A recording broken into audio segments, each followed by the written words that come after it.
la Niculai, macini grâu, macini mălai, macini grâu, macini mălai, și mai bei câte un fărcai.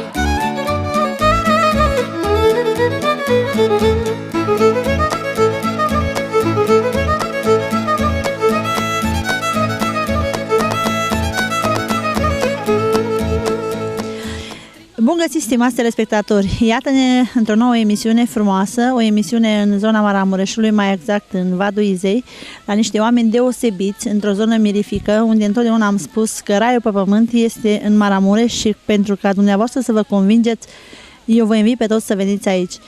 Astăzi am vrut să fiu prezentă în gospodăria, ca să spun așa, unei familii deosebite, niște oameni care sunt făcuți pentru oameni, oameni care muncesc, oameni care sunt iubitori atât de tradiție și de folclor, cât și de muncă, pentru că dacă veți poposi vreodată la ei acasă și sunt sigură că după această emisiune veți veni și veți vedea despre ceea ce vorbim noi, sunt convinsă că ceea ce vă spun eu nu sunt minciuni. Iată-ne astăzi prezenți aici și aș vrea să spun bun găsit gazdei, bun găsit și lăudăm pe Iisus. Lăudați în veci și bine ați venit, doamna Ileana. V-am așteptat cu cea mai mare plăcere să faceți emisiune în curtea noastră, să ne bucurăm de prezența dumneavoastră și vă foarte mulțumim. Și eu nu i-am spus numele pentru că la noi în Maramureș de multă vreme este așa spun între ghilimele, un hit, un cântec care spune La moară la Nicolae, cel mai vestit cântec în Maramureș. Și n-am spus acest nume numele familiei, pentru că La moară la Nicolae și noi poposim astăzi, pentru că aici găsim și mori, și cazane, și vâltori, și tot ceea ce își poate dori un om să aibă în gospodăria sa, găsește aici la această familie minunată. Și pentru aceea cred că cei mai în măsură sunt acești oameni să ne spună exact ce au, cum au reușit să aibă atâtea, pentru că multă lume zice că cei ce au multe, în general, vin așa peste noapte fără muncă, dar eu vă garantez că acești oameni chiar au muncit și chiar sunt o familie unită și iată că au și roade după munca lor. Și pentru aceasta le mulțumim că astăzi ne-au primit în casa lor și că au vrut, ca și dumneavoastră, să poposiți o dată cu noi în casa dumnealor. Pentru aceea aș spune bună ziua și domnului Niculai, cum zice că la moară la Nicolae, iată că astăzi suntem la Nicolae. Vă mulțumim, doamna Ileana, și mulțumim că ați venit la noi. Ce să spun, noi suntem o familie care muncim foarte mult. Avem moară, cum a spus, cazanii de firțuică, vâltori, piuă, de toate. În primul rând, moara este un mecanism foarte cunoscut în comună, care macină pentru comuna, pentru făină de malai, să zice, pentru mămăligă, pentru coleșă. Și noi ne mândrim cu toată munca care avem, cu soția și chiar cu fetele mele, ne mândrim cu tot sufletul.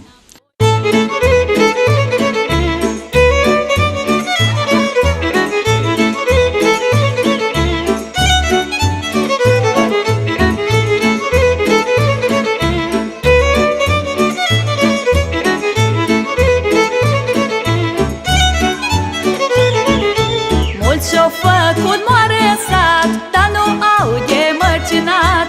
Mulți și-au făcut moare în sat, dar nu au de măcinat.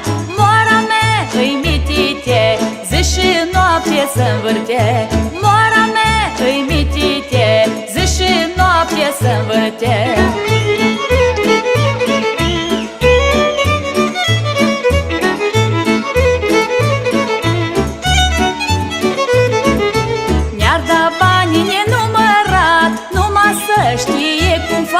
Ne-ar da banii nenumărat, numai să știe cum fac. Fărină de grâu alăptită, bună de colac șeptită. Fărină de grâu alăptită, bună de colac șeptită.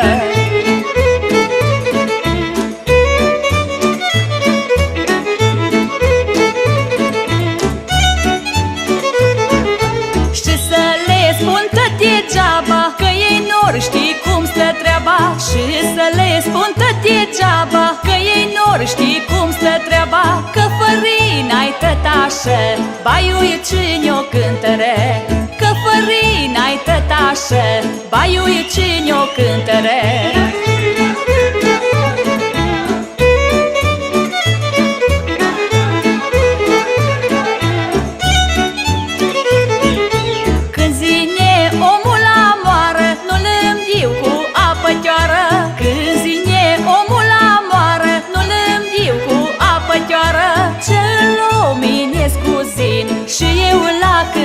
puțin, ce-l luminesc cu zin și eu la cântar puțin.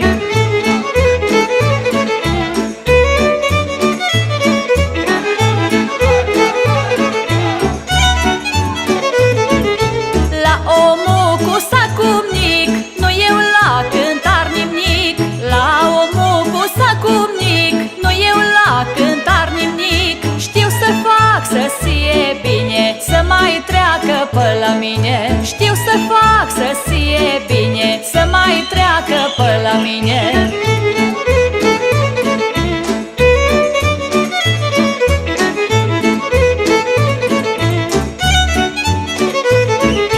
Și de acest băgat în seamă, că nu eu pe mare vamă. Și de acest băgat în seamă, că nu eu pe mare vamă. Cât pot fac la lume bine și nu mă iau după nimeni. Toată lumea mă iubde și trag tăți la moara mea. Pentru că și noi ca nație evoluăm și toți ne dorim să avem ceva modern și toți ne dorim ca să fim și noi în prag cu Europa, să spun așa. Tot aici, la această deosebită familie, veți găsi cei care veți dori să rămâneți peste noapte sau să poposiți mai multă vreme. Veți găsi tot aici, ce credeți? O mică pensiune, de fapt o mică, mare pensiune, pentru că de ea știu că se ocupă fata cea mai mică a doamnei Ioana și cred că cea mai în măsură să vă spună despre acest lucru este chiar ea. Bună ziua! Ce să vă spun, într-adevăr, așa cum ați spus, pensiunea este mică. De ce spunem că este mică? Are doar 4 camere, dotate și utilate confortabile la standardele care se cer acum în turism, cu baie, fiecare ieșire la balcon propriu, internet wireless, ventilator, adică utilități care sunt necesare turistului care vine să se cazeze, pentru că la noi vin oameni din toate părțile, nu doar din țară sau din Europa, ci și de pe alte continente. Am avut cazați aici. Foarte bine. Aș vrea să vă întreb dacă, de exemplu, vor să vină unii dintre privitorii noștri, de exemplu, astăzi. Ce trebuie să facă sau unde vă pot găsi sau ce trebuie să contacteze sau pe cine să contacteze? Să știți că avem foarte multe site-uri pe internet pe care figurăm acum, pe, nu știu dacă pot să le spun numele, pe turistinfo.ro, cazare, așa este, pe toate site-urile specializate în turism figurăm și noi.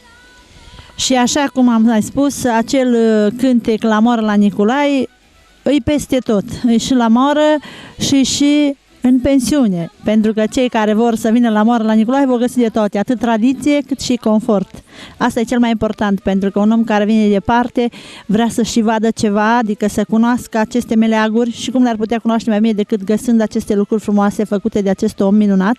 O să vă dați seama că nu veți găsi pe toate hotraițele, cum se zice la noi, și sunt foarte așezate cu gust, adică pur și simplu eu care sunt din zonă, pe mine prima dată, la prima vedere, m-a uimit ceea ce am găsit aici și tocmai de aceea eu vă invit din tot sufletul să vin să găsiți și tradiție, dar și confort în același timp.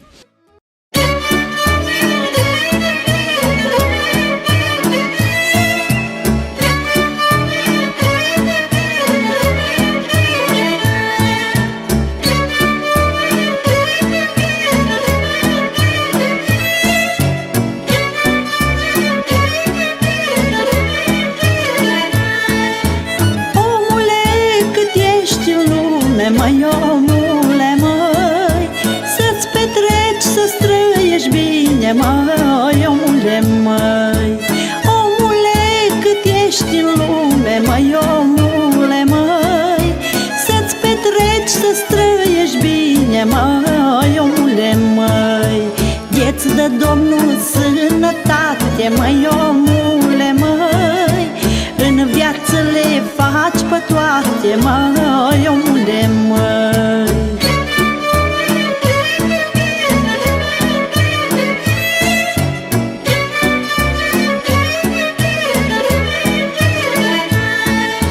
Stai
bine, măi, omule, măi.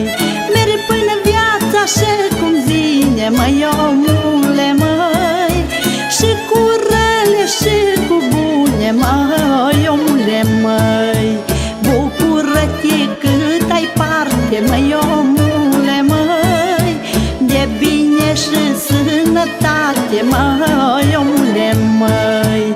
Lasă banii și averia, măi, omule, măi.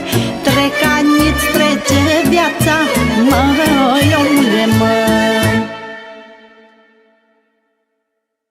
Mătușa Ionă, dacă îmi dai voie să spun așa, aș vrea la început să povestim un pic despre dumneata și despre familia dumitale, pentru că toți oamenii de afaceri, că aș putea spune și acest lucru, nu pot face o afacere dacă n-au o familie bună în spate. Exact ca un bărbat nu poate avea un succes dacă n-are o femeie puternică în spate.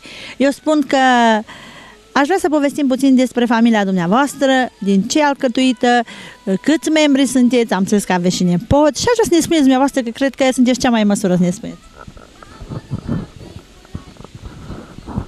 Eu deloc sunt de la Comuna Eud. La Comuna Eud sunt oameni foarte însemnați și plecați de la comuna mea și renumiți peste tot. Comuna Eud cuprinde foarte, foarte multe monumente, obiective turistice și monumentele. Și așa că norocul a făcut să vin la Vadul Izei, unde l-am întâlnit pe Ionelul meu. Ne-a dat Dumnezeu Sfântul fetele astea, bune și ascultătoare, să mulțumim lui Dumnezeu. Am lucrat mai mult decât ne-am gândit și am adunat mai mult decât am dorit. Așa o dat bunul Dumnezeu. Fetele s-au căsătorit și ele la rândul lor, avem gineri buni, avem câte un nepoțel de la fiecare doi băieței, foarte buni și ascultători. Ne mândrim și noi de munca noastră și de ce ne-o binecuvântat bunul Dumnezeu. Apoi așteptăm bătrâneță și noi acum, bătrâneță frumoasă să ne dea Dumnezeu. Asta ne dorim de aici încolo. Și multă sănătate, ca și oricare. Aș vrea să vorbesc un pic cu domnul Ionel. Eu văd atâtea lucruri frumoase aici și totuși am înțeles că dumneavoastră sunteți autorul în mare parte a tuturor lucrurilor care sunt făcute aici. Ați putea să ne spuneți de unde îndeletnicirea, pentru că de fapt ca să lucrezi cu lemnul trebuie să cunoști, nu poate oricine ciopli un lemn oricum și să aibă și aspect sau estetică, să spun așa. Totuși ați putea să ne spuneți de unde această îndeletnicire și această dragoste pentru a lucra lemnul. Ca să nu vă mai spun că și celelalte meserii tot dumneavoastră le faceți toate, și la moră, și la cazan, și peste tot. Ne spuneți și nouă așa, ca să știm, pentru cultura noastră, de unde și de la cine ați învățat aceste lucruri?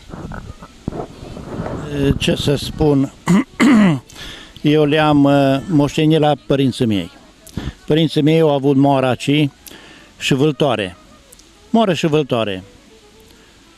Ani și ani, de 70 de ani. Pe urmă am moștenit, după dispariția lor, le-am îmbunătățit, după cum vedeți, tot făcut de mine din lemn, ce vedeți aici, tot e făcut de mine. Ce am visat peste noapte, ce am stat noaptea și mi-am făcut plan, pe dimineața m-am apucat de lucru. Și mi-au reușit toate în viață. Așa ca familia, ca toate. Ce să spun? Îți mulțumit de ce am, să-mi dea Dumnezeu sănătate și la familie. Și... așa. No. Eu mă ocup de cazanele de ferțuică, tot timpul mă ocup de moară, cu piua, cu soția, cu vâltorile. E o meserie cam foarte grea, într-adevăr obositoare, dar merită. Asta mi-a dat-o Dumnezeu, asta o duc.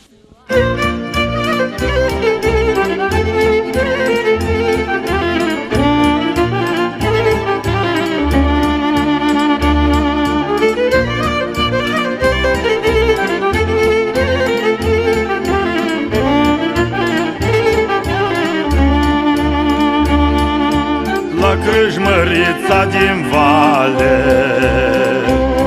hai la Crâșmărița din vale, vinul-i bun, măsura-i mare, Crâșmărița bărbat n-are.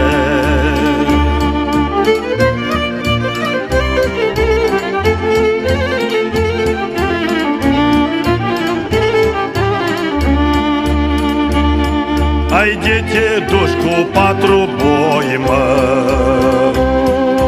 De te duci cu 4 boi, n-adui niciunul înapoi, că-și mărița-i buză moi, mă.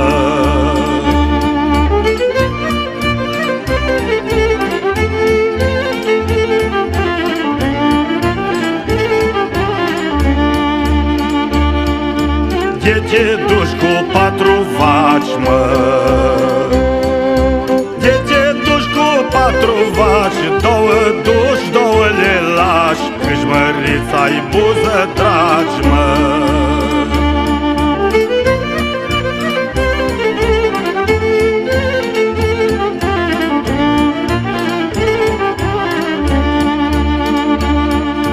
De te duci pe calcălare, de te duci pe calcălare, vii cu șaua în spinare, că-și mărița-i mândră tare.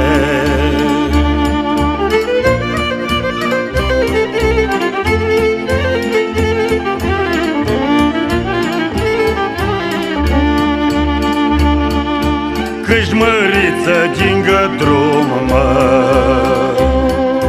Că-și măriță din gădrum, sufletul în tine nu-i bun, sufletul în tine nu-i bun, mă.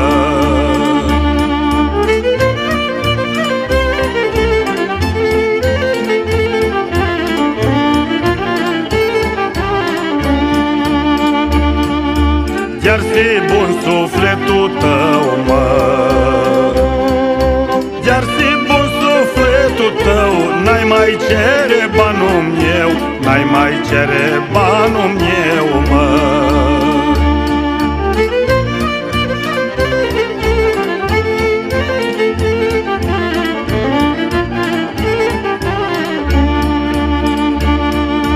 Iar-ți bun sufletul în tine, iar-ți bun sufletul în tine, n-ai mai cere bani la nimeni, n-ai mai cere bani la nimeni. Iar-ți bun sufletul tău, n-ai mai cere banul meu, n-ai mai cere banul meu.